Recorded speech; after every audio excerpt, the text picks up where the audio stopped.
좋은 일이 있습니다. 옆에 있는 사람 손을 꼭 잡고 축복합니다. 이 밤에도 좋은 일이 있습니다.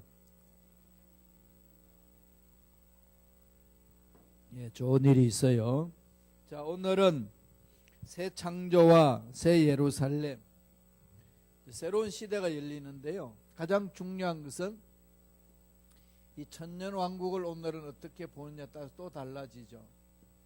천년왕국. 이 천년왕국은 신비해요. 천년 동안 이제 보는 건데, 이 천년왕국 기점으로 해서 이 역사를 바라보는 눈이 많이 달라요. 이 천년왕국을 조금 더 뒤로 보낼까요? 중간으로 보내야 되겠네. 천년왕국.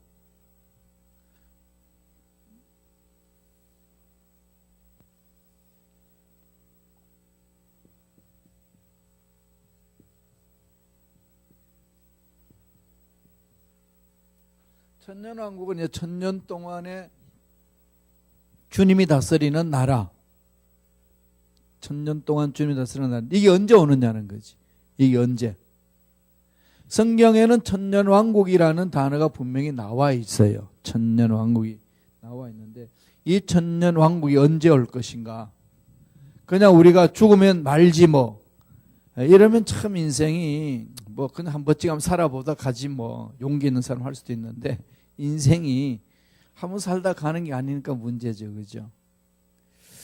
천년왕국이 있고, 그 다음에 천년왕국 다음에 여기에 뭐가 있죠? 주님의 백보자? 예, 심판이 있죠. 여기 백보자 심판이 이렇게 딱 있어요. 하나님의 심판이 있어요. 심판이 있고 나서 뭐가 있죠? 예, 새하늘과 새 땅, 영원한 천국이 있는 거죠. 천국을 보죠. 천국. 영원한 천국. 영원성이죠. 영원한 천국. 이게 이제 영원히 이제 가잖아요.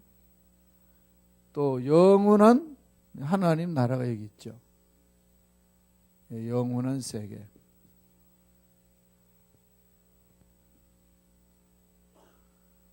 영원한 세계. 이 영원한 세계가 이 천국 여기 있다가 이제 이 과정 속에 왔다가 심판 있고 천국으로 가는 거예요. 그냥 이게 지금 성경에서 말하는데 천년왕국이 언제 있느냐가 중요한 거죠. 천년왕국 기점으로 해서 이때 예수님이 재림하느냐, 이러면 뭐가 되죠? 천년왕국 전에 재림을 하니까 전천년설.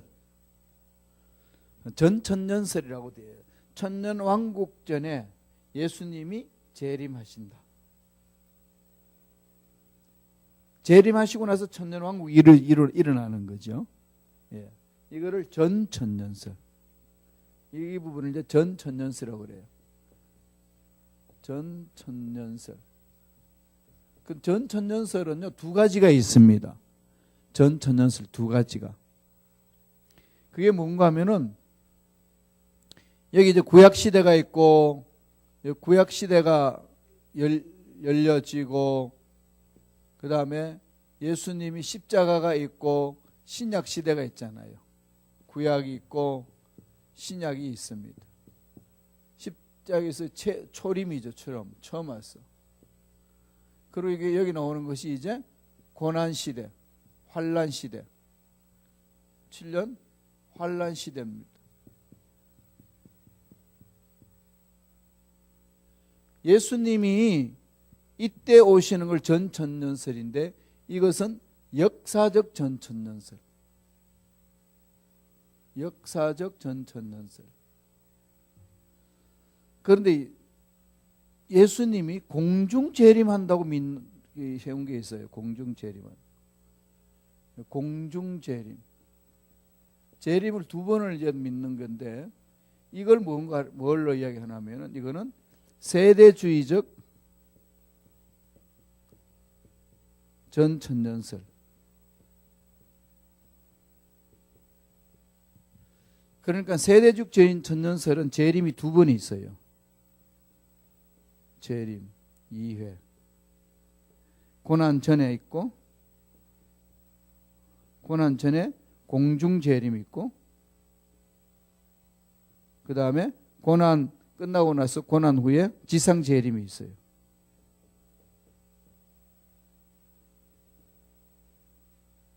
지상 재림.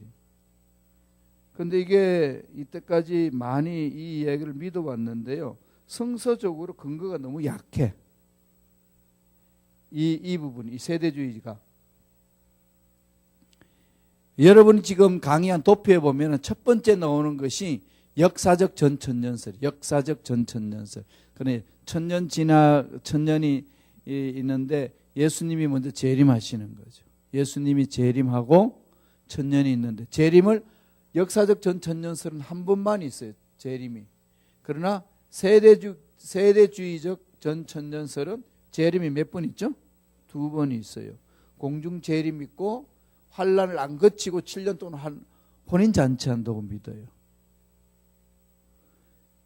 이게 이제 성경에 전혀 없는 건 아닌데 있는데 이게 이제 성경을 어떻게 해석하느냐에 따라 달라지는데 그 성경의 근거가 희박합니다. 그래서 이것이 요새는 많이 밀리고 있어요. 이 부분보다도 지금 믿고 있는 게 환란 시대를 통과한다. 그런 환란을 대비하라. 왜 그런가 하면은 세대주의적 전천년설은 환란 시대 교회가 공중으로 들림받았다고 이렇게 해석을 해요. 성경을 보면은 교회가 핍박을 받습니다. 고난 중에 핍박을 받는 것이 쭉 있어요. 요한계시록에 6장에서 16장까지 내용 중에 교회가 없는 게 아니고 교회가 있어요. 그럼 그 교회는 뭐냐? 그러니까 이게 이제 약한 거죠. 그래서 지금 오늘날 많이 이제 살펴보니까 이 환란 시대를 우리가 겪는다. 그래서 환란을 이겨내라. 그리고 예수님이 재림할 때 여기에 우리는 휴거를 한다는 거죠. 세대주의는 여기에서 휴거를 해요. 고난을 안 당하고 휴거를 당한다고 믿어요. 그러면 얼마나 좋겠어요. 그 성경에는 고난을 당한다고 그랬어요. 끝까지 믿음을 지키라고 그러고 환난 당할 날 담대하라고 그랬어요. 내가 이겨놓으라. 그런데 우리는 일로 피하는 것 같지만은 이 환난 당할 때 못 이겨내는 거지. 그러면은 준비를 해야 되죠. 준비를 해야 되는데 이 휴거를 이때 우리는 지상 재림했을 때 있고 그때는 천년 왕국 동안 일어나는 거죠. 이게 전천년설에 두 번 일어난 천년설을 두 가지로 해석하는 방법이에요. 그게 전천년설 하나 있고 그다음에 세대주의적 전천년, 역사적 전천년설이 있어요. 이 천년설이 두 개 있고 그 다음에 또 무슨 천년설이 있을까요? 천년이 무천년설이 있어요. 무천년설. 무천년설은 뭔가 하면은 지금이 천년이라는 거예요. 지금이 예수님과 왕노릇하니까. 그런데 하나님 나라에 눈물도 없고 해함도 없다고 그래서 눈물이 얼마나 많아. 얼마나 아파서 죽어요. 아니 이제 신학 개신교도 믿는 사람들이 그렇게 있어요. 무천년설을 있는데 종교개혁자들 마틴 루터나 칼빈 종교개혁자들 대체적으로 무천년설을 믿었어요. 지금이 예수 그리스도와 왕노릇하는, 왜 베드로전서 2장 9절에 말씀이 있죠. 예수 그리스도와 왕노릇하자. 지금 우리가 왕노릇하잖아요. 그런데 왕노릇하는 것이 늘 왕노릇을 해야 되는데 못하잖아. 넘어지고 자빠지고 엎어지고. 그런데 천년왕국은 눈물도 없고 해함도 없고 상함도 없다고 그랬는데 지금 여러분 눈물 없어요? 상함이 없으신가요? 얼마나 힘들고 어려워요. 천년왕국, 이게 천년왕국도 너무 시시한 거지. 그래서 그렇게 해석하는 부분들이 좀 약하다라고 해서 이 무천년설은 지금 이 부분을 해서는 안 된다는 거지. 지금 무천년설 입장에서는 현재가 무천년이다. 천년이라는 숫자를 안 따지는 거예요. 예수님이 초림하고 나서 지금 이 시대가 천년왕국이라는 거지. 여기서 전체 이것까지가 천년왕국이고, 그리고 나서 예수님이 오셔서 심판하고 영원한 천국에 들어간다는 거예요. 무천년설은. 그러니까 이 무천년설 그림을 그리면은요, 이런 거예요. 여기서 이제 영원한 세계가 있고, 영원이고, 여기에서 이제 구약이 있고, 신약 시대가 있죠. 예수님이 오셨죠. 그리고 예수님이 오시고 나서 이게 천년이에요. 천년. 이게 천년 왕국이라는 거지. 현재 천년의 숫자가 없고, 무천년설에 이제 이야기하는 사람들이에요. 무천년은 현재가 천년 왕국이라는 거지. 지금 현재가. 그리고 예수님이 여기 재림을 해요. 재림을 하고 심판 있고, 뭐죠? 영원한 세계에 들어가는 거지. 이게 이제 천년이라는 숫자를 따질 수가 없다는 거지. 그 부분을 얘기를 하고, 그 다음에 이게 이제 세 번째로 이제 이야기를 한다면, 네 번째로 하나 더 있는 게 뭘까요? 후천년설. 후천년설. 이 말은 여기는 무천년이라니까 천년이라는 숫자가 없잖아요. 무천년이니까. 근데 후천년설은 영원한 세계가 있고, 영혼이 있고, 그 다음에 구약이 있고, 그 다음에 신약 시대가 있죠. 신약 시대가 있는데, 이때가 지금 다 천년이 돼. 천년이라는 숫자를 차면은, 천년 왕국이 차면 이 천년 왕국을 천년이라는 숫자를 믿어요. 그리고 나서 주님이 다 만들어지고 난 다음에 재림한다는 거지. 그리고 심판이 있고 영혼으로 들어가는 거죠. 무천년설하고 비슷하죠. 구조는 비슷한데 천년이라는 숫자를 믿어요. 천년이 다 찬다는 것은 이 세상이 예수님 오실 수 있도록 나라가 다 개조되고 바뀌어지고 회복된다는 거지. 회복되고 나서 예수님이 오실 수 있도록 만들어 놓는 것. 그러니까 사회 구조학도 깨부수고 이 지상을 유토피아로 만든다는 거예요. 학자들이 지금 부르짖는 내용이 대체적으로 이 네 가지입니다. 그게 여러분 강의 안에 있어요. 보세요. 강의 안에 도표를 보세요. 도표를 보면 첫째로 역사적 전천년설이 나와 있죠. 그 역사적 전천년설이 7년 환란이 지나고 나서 예수님이 재림하고, 그리고 나서 천년왕국이 와요. 그 전에 백보자 심판이 있고, 새하늘과 새 땅으로 가고, 그다음 불신자와 지옥불로 가요. 이게 역사적 전천년설. 그 다음에 두 번째, 세대주의적 전천년설이 있죠. 그 바로 밑에 박스에 보세요. 이것은 재림이 두 번이 있어요. 7년 환란 전에, 위에 그림하고 똑같은 건데 재림을 한 번 더 7년 환란 전에 재림해가지고 교회가 휴거된다고 믿어요. 그 7년 환란을 믿습니다. 7년 환란을 예수 믿는 사람이 안 당한다 라고 이야기하는 것이 세대주의적 전천년설인데, 이 부분들 지상에서 환란 당할 때 예수 믿는 사람이 휴거돼서 공중에서 혼인잔치를 한다, 이렇게 이야기를 해요. 그런데 그 성경을 바라보면은 성경에는 교회가 들림을 받았다는 말이 없다. 그러므로 이것은 세대주의 전천년설은 지금 주장하는 게 약하다. 무천년설, 세 번째, 무천년설은 현재 천년설을 만들어요. 현천년설. 이거예요. 예수님이 오시고 나서 천년이 일어난 거지. 일어나고서는 예수님이 재림을 하면서 심판을 해요. 심판을 하고 그다음에 새하늘과 새 땅 나오는데, 그러니까 영적인 천년 왕국이지 숫자적으로 천년이라는 게 아니다. 예수님이 오셔서 재림할 때까지 기간이다. 이걸 천년으로 보는 겁니다. 그럼 무슨 말인지 알겠죠? 이건 종교개혁자들이 했는데 간혹 여러분들이 방송 설교를 듣고 이럴 때 보면 이렇게 이야기하는 사람이 있으면 제가 아닌데 뭐 혼동될 수 있으니까 머릿속에 넣어놓으면 돼. 이렇게 이야기하는 사람도 있구나. 그래 여러분들 혼돈 안 되고 정확하게 분석할 수 있습니다. 뒷장 넘기세요. 네 번째는 후천년설이에요. 후천년설. 보수적 후천년설이라는데 후천년설. 이 말은 교회 시대가 있고 천년왕국이 이루어지는 거지. 천년이라는 왕국이 이루어지는 겁니다. 어느 시점에서 교회에 황금기가 있고 유대인이 회복되고 복음이 전파되고 전례 없는 영적 번영이 일어난다는 거죠. 그리고 나서 예수님 재림의 최후 심판이 있고 새하늘과 새 땅을 간다는 거.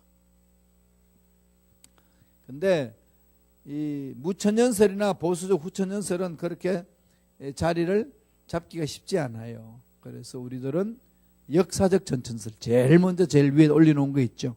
그걸 우리가 믿고 있고 성경적인 근거가 제일 잘 제시하고 있다라고 받아들이시면 됩니다. 자, 오늘은 요한계시록 21장 천년 왕국이 지나고 나서 새하늘과 새 땅을 모습을 보여줍니다. 새하늘과 새 땅. 이게 새하늘과 새 땅이 어떤 거냐? 새롭다고 그랬잖아요.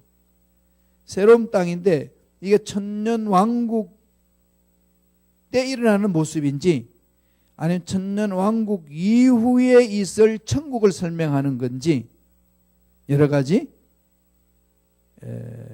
논란이 있습니다. 이것을 오늘 우리가 공부해야 돼요. 21장 내용이 언제 일어나는 사건이냐. 그래서 이거냐, 이 영원한 세계를 말하느냐, 아니면 천년 왕국에 있을 세계를 말하느냐. 그래서 천년 왕국에 대한 것들을 이 요한이 계시를 받아 설명해 주는 거냐, 아니면은 이 세계를 일어나느냐. 자, 이렇게 놓으면 여러분 좀 혼동될 게 있어요. 몇 가지 혼돈됐냐 하면은 세 가지가 혼돈됩니다. 예수님이 십자가에 재림하기 전에 십자가에 돌아가셨을 때에 오른편에 한쪽 편에 있는 강도가 예수를 구세주를 믿었어요. 그래서 주님이 뭐라고 축복하셨죠? 너는 나와 함께 나곤에 있다고 그랬어. 나곤에 있다고 그러고 음부에서 고통을 받으리라 또 그랬어요. 그죠? 음부와 나곤이 상종할 수 없다라고 음부를 이야기를 하고 있고, 그 다음에 나곤이 있는데 다음에 천년 왕국이 있고, 그 다음에 또 하나는 영원한 천국이 있어요. 세 개를 이야기를 하고 있어요. 성경에는 세 가지 천국에 대해서 세 가지를 이야기를 합니다. 나곤, 천년 왕국, 그 다음에 영원한 천국. 이게 막 혼돈이 되는 거예요, 사람들이. 쉽게 말하면은 천년 왕국, 영원한 천국이 이루어지기까지의 역사적인 과정 속에 있는 천국을 나곤, 예수님이 재림하고 나서 이루어진 천국을 천년 왕국, 백보자 심판하고 나서 모든 역사가 완성되고 나서 우리에게 주시는 천국을 영원한 천국. 이렇게 정리하면 되겠어요. 그러면은 그게 다 다르냐? 다른 건 아니에요. 속성은 다 똑같아요. 그러니까 지금 죽은 사람들은 어디에 가 있을까요? 낙원에 있어요. 지옥에 떨어질 사람은 음부에 있는 거죠. 그리고 나서 백부자 심판 때 모든 것이 다 결정이 되는 겁니다. 예. 그리고 이제 죽은 사람은 음부에 있으면서 천년 왕국 때에 우리가 들어갈 때 부활하잖아요. 우리가 죽으면은 예수 믿는 사람은 죽어서 부활해서 천년 왕국에 들어갑니다. 살아서 예수님을 재림을 보는 사람은 그대로 살아서 천년 왕국에 들어가요. 이 부활에 있는 거죠. 처음 죽은 사람 여기 처음 사망이 있고 그 다음에 휴가를 해요. 부활을 해요. 그리고 나서 심판 때에 다 부활합니다. 우리는 지속적으로 가지만은 누가 부활하죠? 예수 믿지 않고 죽은 사람이 다 부활해요. 부활해서 뭐 하죠? 심판을 받고, 심판받고는 뭐 어디로 가나요? 지옥으로 가는 거죠. 영원한 지옥으로 가고 영원한 천국으로 가고, 이게 나눠지는 거죠. 이렇게 해서 하나님이 우리에게 가야 될 길을 가르쳐 줍니다. 그 낙원과 천년왕국과 영원한 천국. 이건 이렇게 좀 역사가 완성되는 과정에서 성경에서 말하고 있구나라고 이렇게 이해하시면은 이 부분 혼동은 여러분들이 막을 수 있습니다.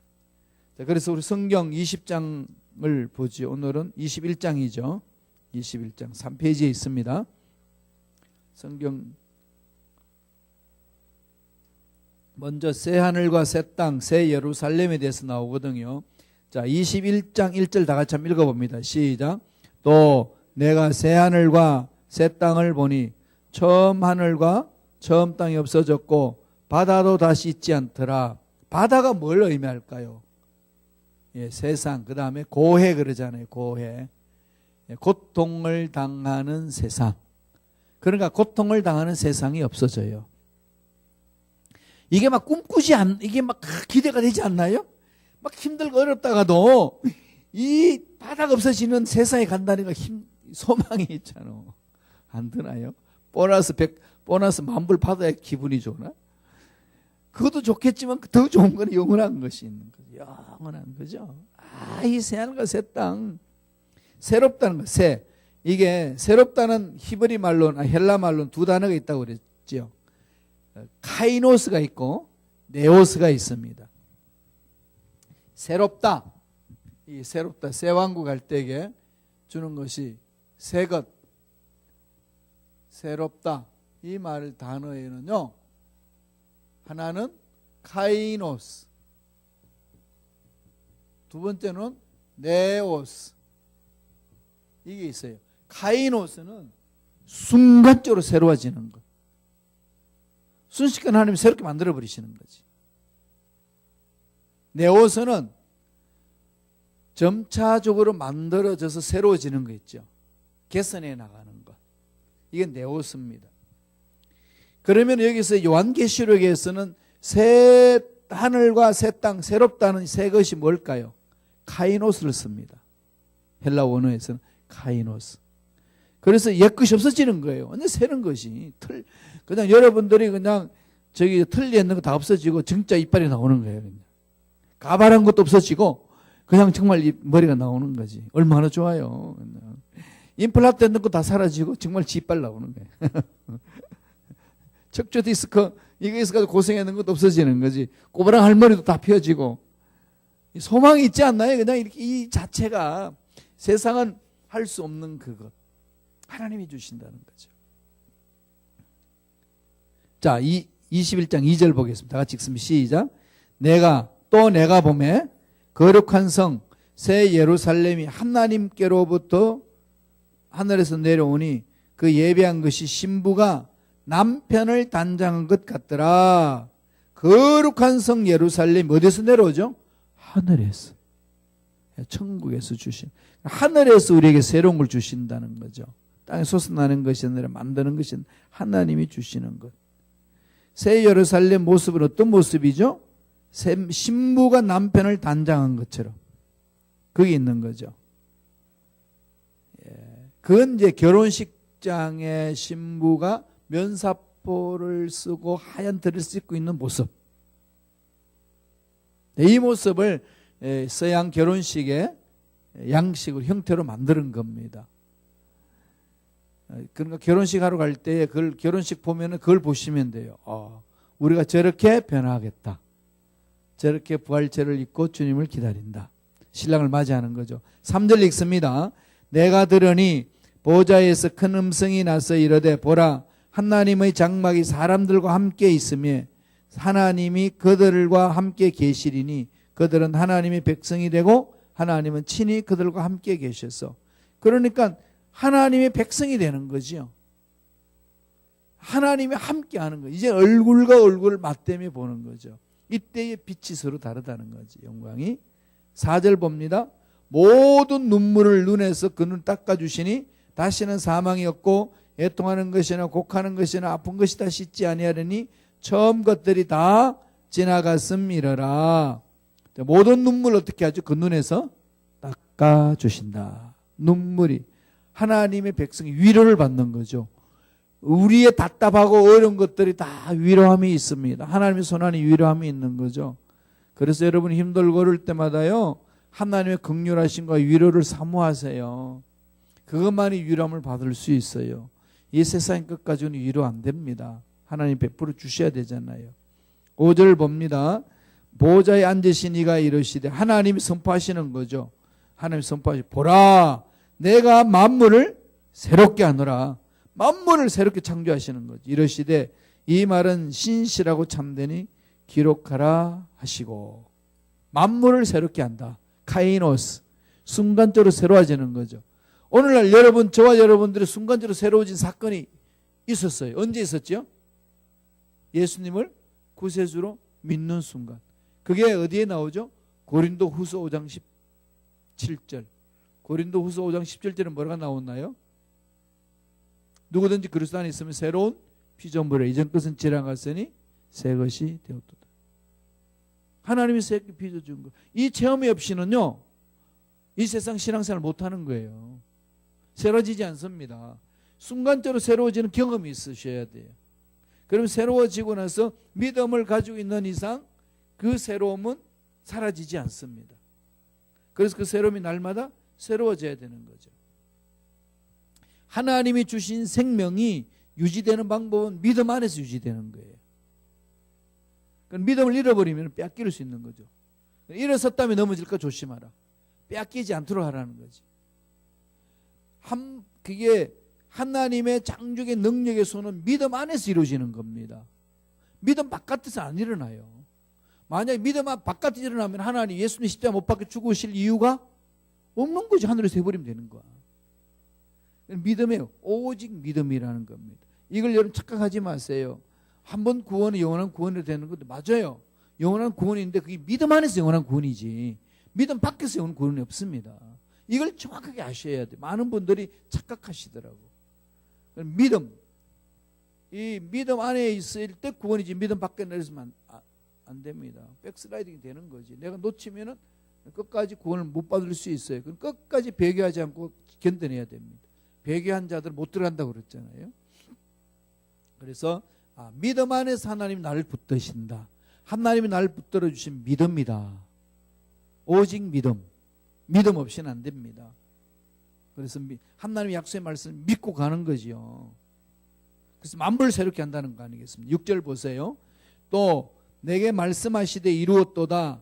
나는 알파와 오메가여 처음과 마지막이라. 내가 생명수 샘물을 목마른 자에게 값없이 주리. 생명수 샘물, 축복을 받는 거잖아요. 우리가 하나님의 자녀의 축복. 생명수 샘물. 생명수는 뭐죠? 생명을 주는 거죠. 이거는 지금 여기서 예수 안에서 그 생명수를 맛보여주는 거잖아요. 그럼 교회는 뭐 하는 곳일까요? 사람을 살려내는 곳입니다. 교회는 사람을 정죄하는 곳이 아니고 교회는 사람을 살려내는 곳이에요. 그저 그냥 교회는 그냥 징계 줘가지고 쫓아낼 생각만 하면 안 돼요. 살려줄 생각을 해야 돼요. 살려줄 생각. 살려줄 생각을 하는데 그래도 위배하고 배교하고 자꾸 교회를 해치게 할 때는 그때는 이제 나중에 정리하는 부분이 있지만 처음부터는 품어줘야 돼요. 살려주는 겁니다. 교회는 살려주는 거고 생명을 체험하는 것이고 하나님의 능력을 맛보는 것이죠. 그래서 목마른 자에게 값없이 주잖아요. 값없이. 내가 값없이 받았으니까 값없이 주는 거예요. 이게 은혜가 있으면 자꾸 내가 받은 물질로 자꾸 나누고 싶지 않습니까? 그래서 미국은 기부 문화가 강합니다. 어마어마하잖아요. 기부하는 게. 한국에서 기부 잘하는 사람들이 이제 가수들 잘해요. 예수 믿고 이번에 산불 났을 때 많이 이렇게 기부도 하고 이렇게 하잖아요. 젊은 아가씨 아이유라는 가수는 배우기도 한데 1억 성금을 냈어요. 대단하죠, 그죠?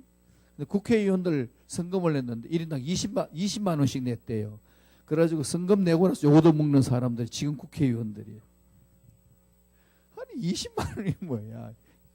200만 원도 아니고 돈 가져가는 것은 몇 억씩 가져가면서 그렇게 살면 안 된다는 거지. 그때는 그리스도인들이 일어나가지고 외쳐야지. 그럴 수 있네. 값없이 받았어. 값없이 주는 거. 21장 7절 보세요.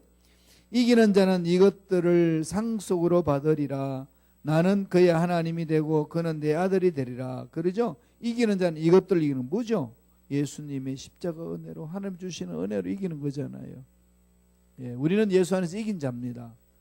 예, 믿음으로 이기는 거죠. 믿음으로. 믿음을 빼앗기면 안 됩니다. 하나님의 강한 손은 믿음 안에서 일어나는 거예요. 많은 분들이 그럽니다. 어떻게 하나님의 구원을 뺏길 수 있느냐? 왜 안 뺏겨요? 믿음이 있으면은. 믿음이 없으면 그건 사라지는 거지. 이걸 정확히 알아야 돼요. 그래서 하나님 나라는 믿음의 세계잖아요. 하나님이 우주 만물을 창조하셨습니다. 창세기부터 그러죠. 태초에 하나님이 천지를 창조하시니라. 여기서도 출발하죠. 이건 하나님이 선포하신 말씀을 믿음으로 시작하잖아요. 이 믿음 없이는 하나님 나라와 나의 관계가 없습니다.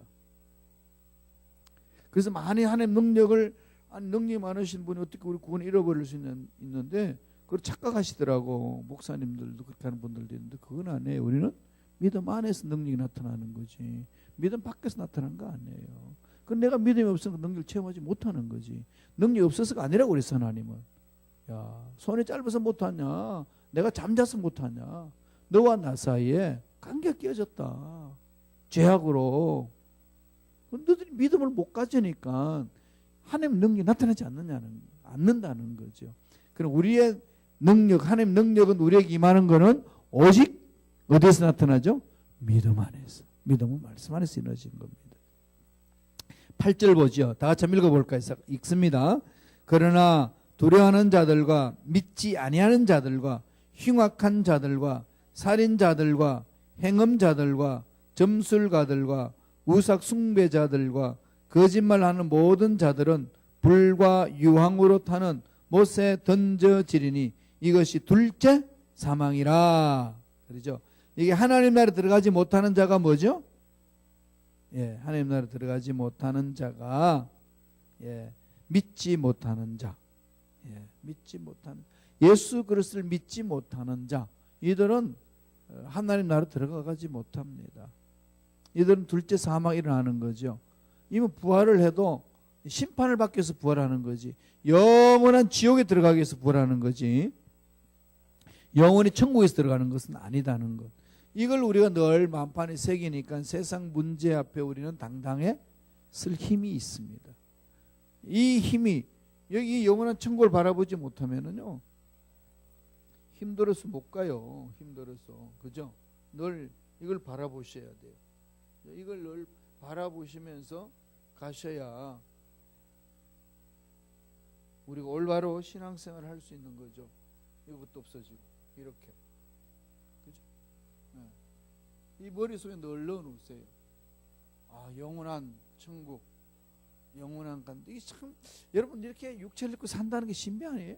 그죠? 영혼 속에서 영혼과 영혼 속에 우리가 살아 있어요. 이 살아있다는 거 없어지지 않잖아요.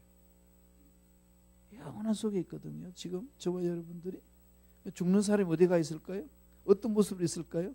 이게 되게 신비롭지 않나요? 저와 함께 신앙생활 하던 권사님들, 집사님 천국 많이 가셨잖아요.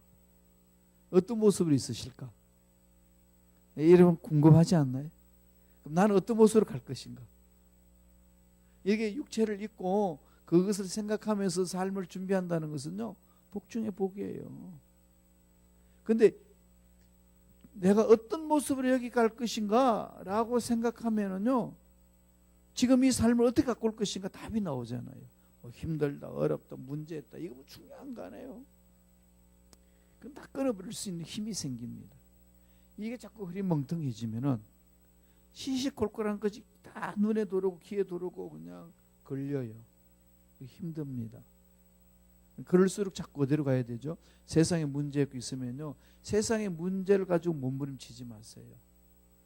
그것은 영적인 세계에서 주는 거예요. 하나님이 주시는 것. 거기에서 나와야 돼요. 이게 영원한 세계에서 이게 현재 지금 현 세계에 살고 있잖아요. 이 현 세계의 삶인데 이 삶은 여기서 지배받아요. 여기에서 아무리 몸부림을 쳐봐도 이 문제 해결 못합니다. 현 세계의 행복은 여기서 오는 것이 아니라 어디서 오죠? 하나님 나라에서 와요. 그럼 우리는 우리의 마음 자세는 늘 이걸 바라봐야 되는 거죠. 영원한 세계. 그죠? 영원한 천국을 자꾸 바라보셔야 돼요. 여기서 이거 어떨 것인가? 그러면 이걸 이렇게 바라보는 거죠. 이걸 자꾸 앞당기는 거잖아요. 그걸 지금 여기서 내가 살고 있다는 건요, 복 중에 복이에요. 이보다 멋진 게 무슨 은혜로 여러분 육체를 입고 이 세상 태어났어요? 어머니 왜 날 낳으셨나요? 아니라 어찌하여 나에게 이런 큰 복을 주셨나요? 어찌하여 나에게 이런 큰 복을 주셨습니까? 이 힘들고 어려운 상황 여기서 살고 있지만은 이 세계가 기다리고 있으니까. 그러니까 여기서 24시간을 여러분 어떻게 활용하실래요? 하루 24시간. 멀리 갈 필요 없어요. 그죠? 24시간이 모인 게 우리 인생이잖아요. 24시간을 어떻게 쓰느냐? 직장생활, 그 다음에 사업, 그 다음에 인간생활, 모든 것에 이게 중요한 거죠. 여기에서부터 지금 여기에서. 그래서 늘 제가 강조하듯이 지금 여기에는 천국을 바라보는 삶이 돼야 되는 거예요. 어차피 죽지 않아요. 죽음을 어떻게 생각하시나요? 죽으면 끝? 그래서 죽음이라는 단어가 싫어. 그래서 장례식에 못 가. 그러면 안 돼요. 잔치집 가는 것보다도 장례식에 자주 가라고 그래서 성경은. 잔치집은 먹고 마시느라고 이걸 모르는데 장례식에 가게 되면 늘 이걸 사모하게 되는 거지. 나도 저기 주인공이 될진데 나는 어떤 모습으로 갈 것인가? 그럼 오늘 하루를 어떻게 살 것인가? 여기에 나 자신을 돌아보게 되고 결단하게 되고 시간을 잘 가꾸는 겁니다. 한탄할 시간 없어요. 누구 탓할 시간 없습니다. 환경 탓, 사람 탓할 시간 없어요. 누구 때문에 내 인생이 있는 거 아니에요. 나예요.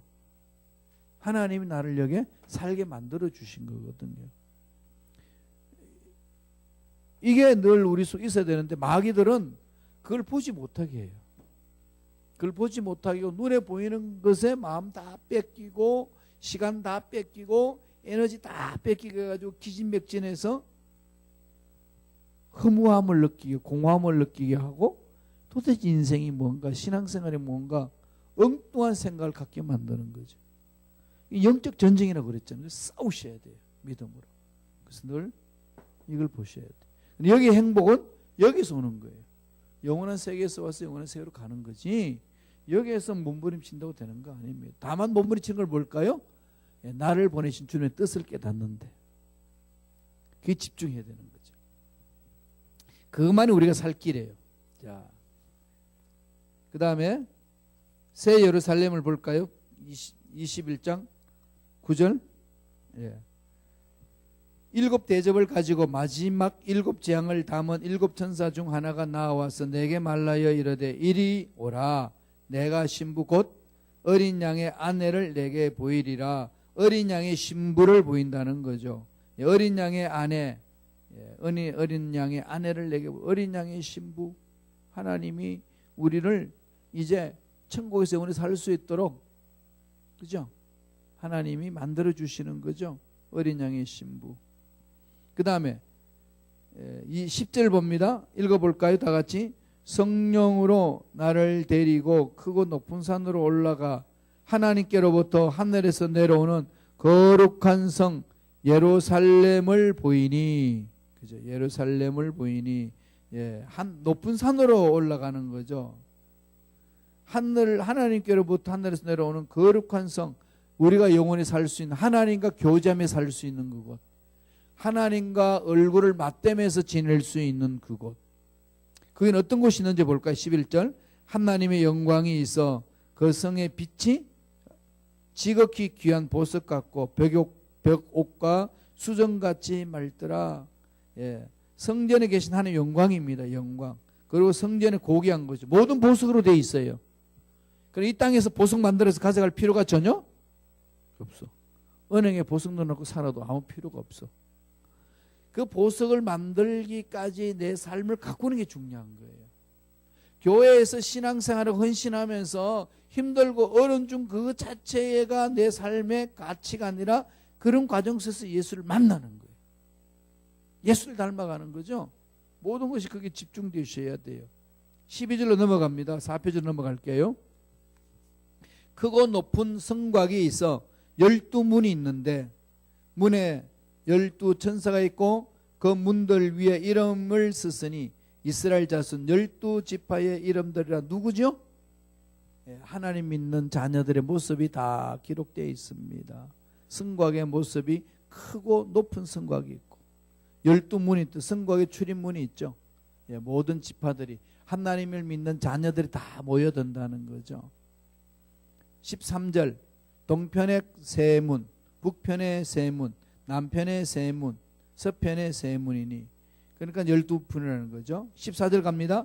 다 같이 읽어보죠. 시작. 그 성의 성곽은 12기초석이 있고 그 위에는 어린 양의 12사도의 12 이름이 있더라. 하나님이 그렇게 성곽 기초석을 놓는 거죠.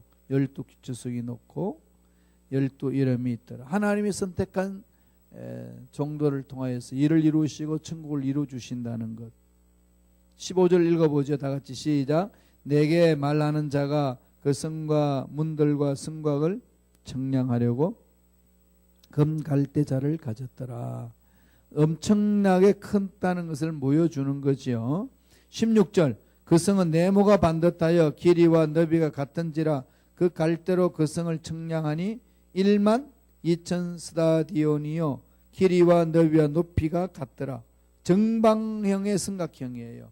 안정적인 거죠. 어떤 상황에서도 안정되어 있고 평안을 얻을 수 있는 거. 한마디로 말하면 그게 뭐죠? 그게 샬롬이죠. 샬롬. 샬롬이. 샬롬이 있는 거죠. 샬롬. 샬롬. 샬롬이 넘쳐나는 하나님께서 주시는 나라의 형체는 샬롬. 이게 평강이에요. 피스고 평강이고 평안이고 하나님의 은혜예요. 하나님 은혜 안에서 이루어지는 것. 샬롬. 다음에 너비 갖고 그렇죠. 17절 21장 17절 다 같이 읽습니다. 시작. 그 성곽을 청량함에 144 규빗이니 사람의 청량 곧 천사의 청량이라. 144 규빗 천사가 청량해서 만들어 놓은 것. 그 다음에 18절 그 성곽은 벽옥으로 쌓였고 그 성은 정금인데 맑은 유리 같더라. 각종 보석으로 단장한 성곽을 말하는 거죠. 집에 가면 보석 얼마나 있으신가요? 문도 보석이고 화장실도 금으로 해놨고, 그죠? 하나님이 만들어 놓은 겁니다. 아름다운 거잖아요. 성은 정금 같고 순금이 있는 거죠. 19절에 봐요. 그 성에 다 같이 읽어봅니다. 시작. 그 성의 성곽의 기초석은 각색 보석으로 꾸몄는데 첫째 기초석은 백옥이요 둘째는 남보석이요 셋째는 옥수요 넷째는 녹보석이요 20절까지 다섯째는 홍만호요 여섯째는 홍보석이요 일곱째는 향옥이요 여덟째는 노곡이요 아홉째는 당막옥이요 열째는 비치옥이요 열한째는 청옥이요 열두번째는 자정이라. 모든 보석을 다 쌓아놔서 눈만 뜨면 보석만 보고 살아. 이 모든 게 보석이야. 그냥 가져가면은 전당포 잡히면 다 돈이야. 근데 그게 필요가 없는 거지. 그렇게 아름답고 멋지게 산다는 걸 보는 거. 하나님 위로하심이 있다는 겁니다. 육체를 입고 있으면서 가는 거. 그래서 지금 천사들이 육체를 입고 있는 우리를 흠모하고 있어요. 뭘까요? 우리는 육체를 입고서 고난을 당하고 천년왕국에 들어가잖아요. 천국에 가잖아요. 천사들은 육을 입어본 적이 없어. 그리고 이걸 읽어본 적이 없거나 육체 고난을 몰라. 육체 고난을 못한 자는 육체 고난을 보고 부활한 자의 영광에 못 들어가. 지금은 우리보다도 영적인 존재니까 우리를 보호하고 우리보다 강한 존재로 있지만은, 그러나 히브리서에 바라보면 나중에 천사들이 우리를 흠모한다고. 예, 우리가 그런 존재예요. 그러니까 육체 있고 허죽거린다 고통스러워 또 괴로워하지 말시라고. 근데 하나님 만드시면 다 해결되는 것이고, 우리는 행복은 여기서 이루어지는 거니까. 그래서 늘 샬롬, 하나님이 주신 뜻은요, 우리 마음속에 샬롬으로 와요. 평안해요. 그럼 평안 올 때까지 기도하셔야 돼요. 문제 놓고 기도할 때는요, 선택할 때도 평안이 있을 때까지. 하나님이 주신 평안이 억지로 평안 만들지 말고 성령이 주시는 평안. 그때까지 저 지성소 안에 들어가서 부르짖어야 돼요. 깊이. 그냥 하나님 왔습니다, 하나님 와슈 갑니다 이렇게 하고 그냥 왔다 갔다 하지 말고 정말 와서 기도하셔요. 와서 하나님 만나세요. 이게 신앙생활입니다. 이래야 우리가 세상 험난한 세상에서 이겨낼 수 있습니다. 21절 보지요. 다 같이 읽습니다. 시작.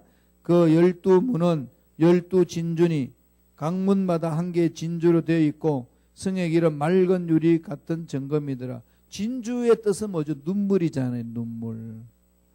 그러니까 하나님이 그 진주 문 속에 들어갈 때마다 내가 네 눈물을 안다. 눈물 닦아주신다고 그러잖아요. 내가 위로해 줄게. 그럼요. 손발 마비가 된 거 다 풀어주시고, 꼬부랑 할머니 허리 펴주시고, 틀리 할머니만 그러니까 틀리 할아버지도 그렇죠. 다 원 이빨 만들어주시고, 나같이 머리카락 없는 사람은 풍성한 머리카락을 주시고, 얼마나 멋져요. 그러니까 이 날은 우리가 영원히 기다릴 수 있는 행복한 날이죠. 그죠? 이걸 앞당기세요. 이걸 앞당겨야 행복이 주어지는 거예요. 이제 바라보는 거죠. 될 것을 미리 앞당. 그래서 우리는 뭐 해야 되죠? 미리 감사하는 겁니다. 그래서 이걸 생각하면 늘 감사가 나오는 거죠. 이렇게 육체를 입어 고난을 받을 수 있게 해주셔서 감사합니다. 고난 위에 받을 영광은 좋게 비교할 수 없노라. 그러니까 늘 이게 지금 고난이 좀 있고 힘들이 있고 제한이 있어도요, 그것 때문에 너무 낙심한, 내 인생이 왜 이러냐가 아니라 이건 앞으로 주어질 영광과 비교할 수 없는 은혜로다. 그게 감사가 나오는 거죠. 그게 신앙생활 아니겠어요? 그러나 예수를 만난 자 입의 고백은 그런 겁니다. 감사가 넘쳐나는 거예요. 그래서 감사가 있는 거지요.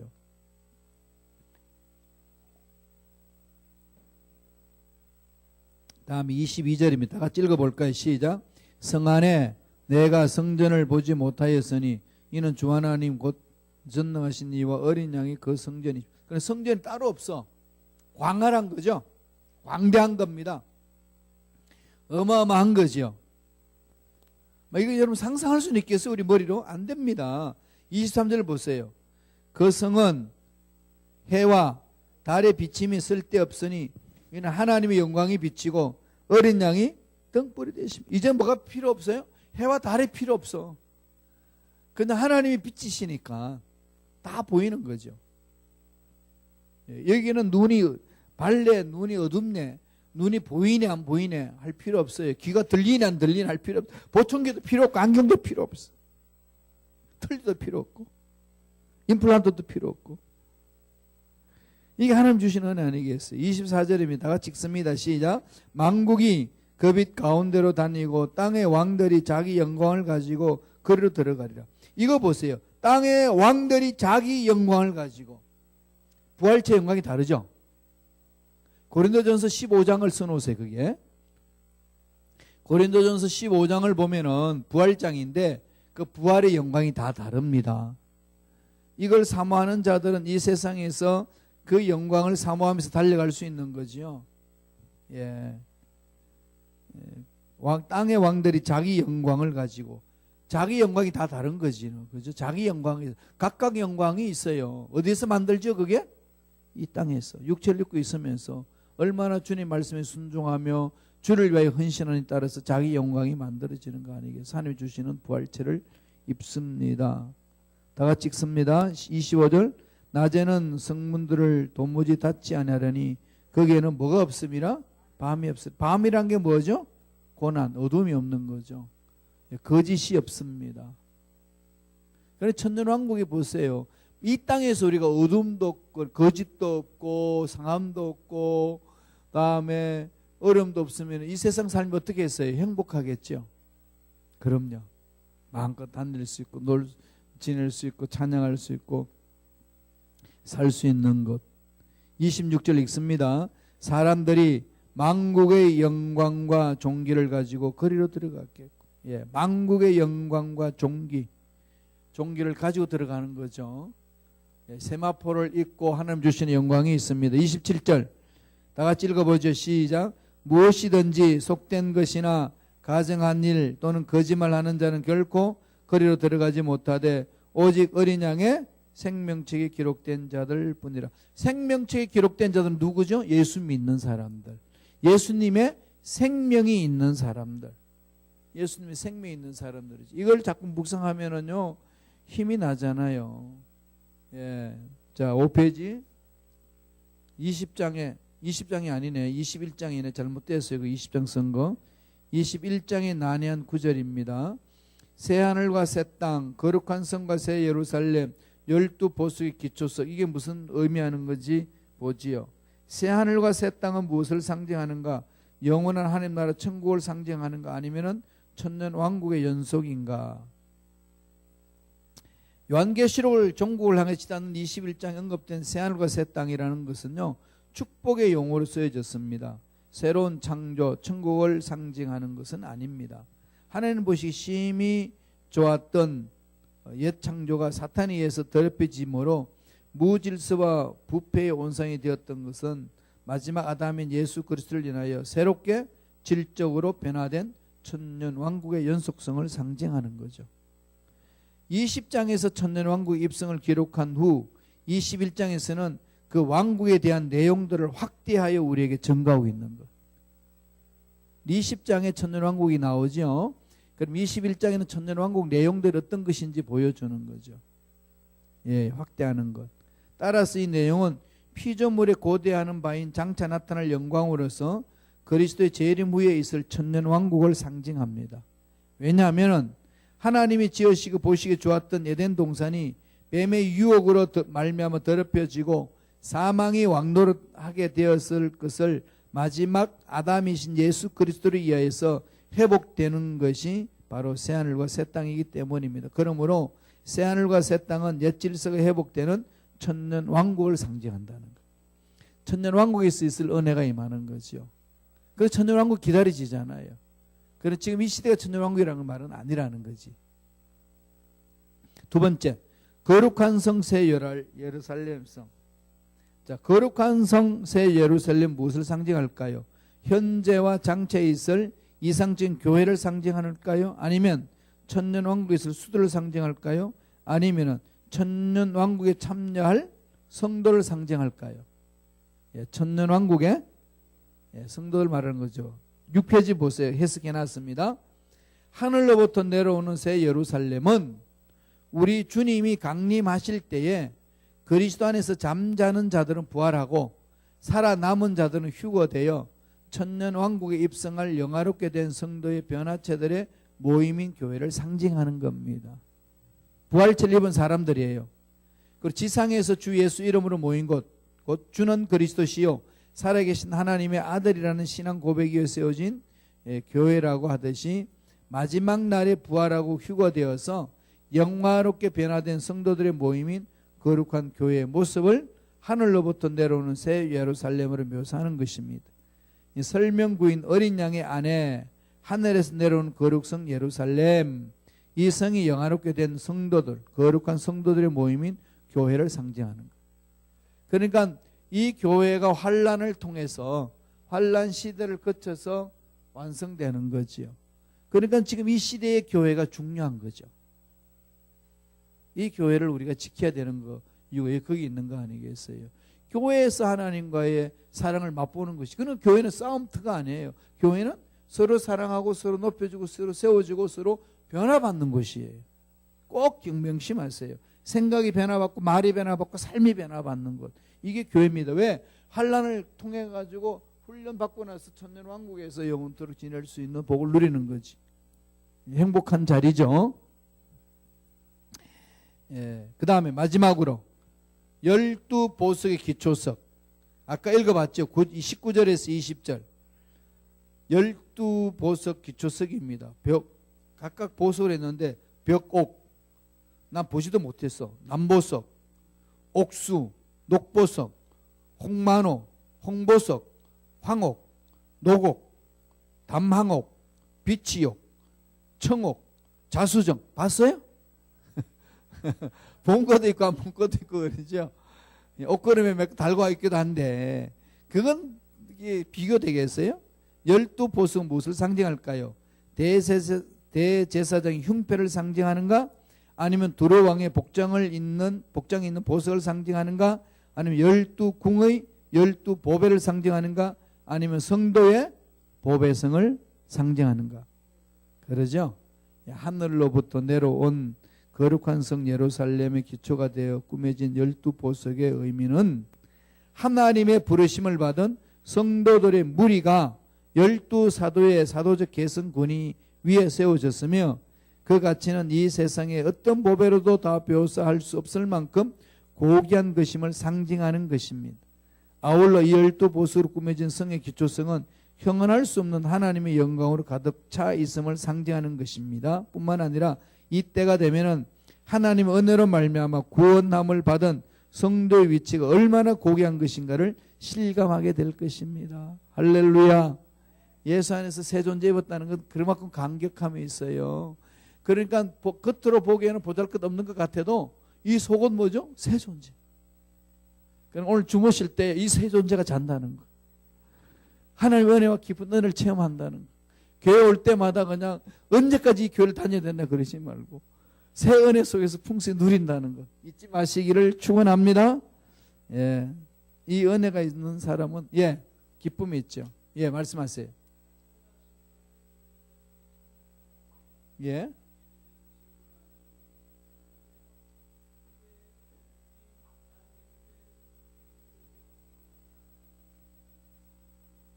예. 예. 예.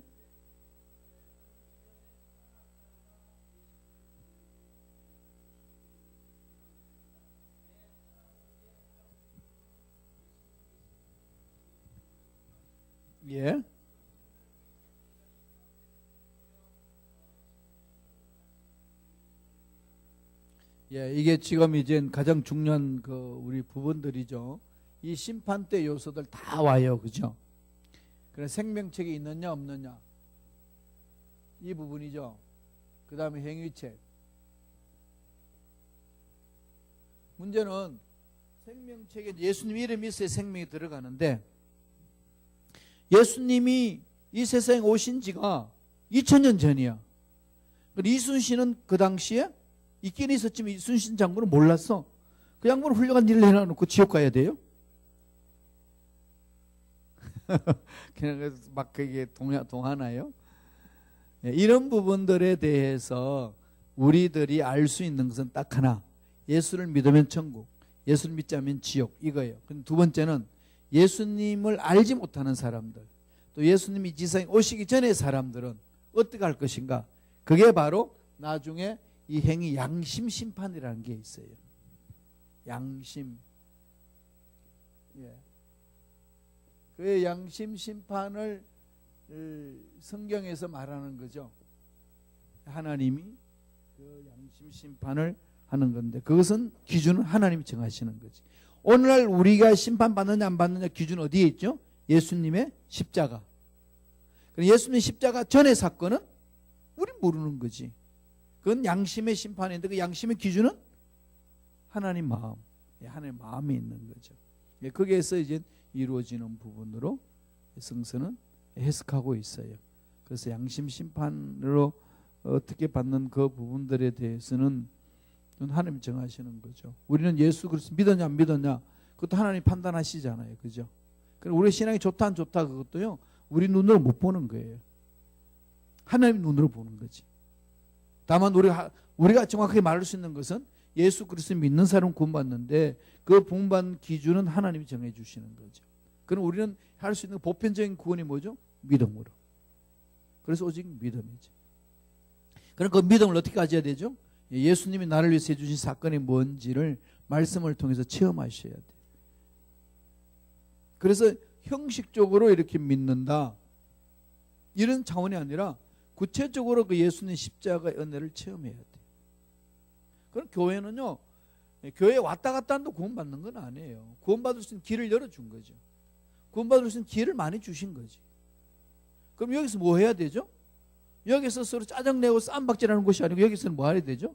예수를 믿어야 돼요. 예수를 믿고 생명을 얻어서 예수를 닮아가는 거. 두 가지 일밖에 없어요. 이걸 잘하기 위해서 우리는 이 교회 건물도 만들고 헌금도 내어서 구제도 하고 선교도 하고 그다음에 봉사도 하는 겁니다. 그게 목적이 아니고, 그게 목적이 아니고 그것을 통해서 예수를 잘 믿고 예수를 닮아가는 게 목적이에요. 이걸 못 이루도록 방해하는 게 악한 것들이잖아요. 그래서 공동체 속에 못 들어오게 하고 상처받게 하고 떨어나게 하고 자꾸 비교하게 되고, 마귀는 자꾸 장난을 쳐요. 왜 나만 고생하고 나만 왜 힘들게 할까? 난 더 이상 이 일은 안 할 거야 라는 생각을 갖게 하는 게 악한 것들이 자꾸 주는 거거든요. 그때 싸우세요. 여러분들 다른 사람보다도 봉사를 많이 하면은요, 그건 감격이잖아요. 은혜. 나중에 부활체를 입을 때 주신 하나님 은혜, 주를 위해서 따라가는 은혜. 그 소망이 있으면은 힘들고 어려워도 참아낼 수 있는 힘이 생겨요. 그 은혜가 없으면 절대로 못합니다. 그게 하나님 앞에 나아가는 거죠. 그래서 육체를 입고 힘들고 어려운 상황을 살아가는 그것도 그게 맞게끔 몸부림치는 그것에서 하나님 주시는 은혜가 있잖아요. 그래서 부활할 때 주시는 부활의 고귀함, 영광은 이루 말할 수 없다는 거지요. 바울이 그걸 봤기 때문에, 바울이 그걸 체험했기 때문에 나는 항상 기뻐하고 범사에 감사하고 내가 다시 하나님 부를 그날까지 내 목숨 바쳐서 이 길을 가리라. 그게요, 뭐 괴롭고 힘든데도 억지로 가는 게 아니고 기쁜 거예요. 힘든데, 어려운데 기쁜 겁니다. 그게 뭐죠? 샬롬이에요. 샬롬이 오늘 평안이 있으니까 그 일을 나오는 거잖아요. 기도하겠습니다. 하나님 은혜로 우리를 붙들어 달라고, 우리 속에 천국의 그 은혜를 듬뿍 체험하고 하나님의 사랑을 체험하고 능력을 체험할 수 있도록 축복해 달라고 다 같이 우리 주여 삼창하시고 통성으로 기도합니다. 주여, 주여, 주여. 할렐루야. 하나님 아버지 감사와 찬양을 드립니다. 하나님 우리에게 성령으로 함께하여 주시고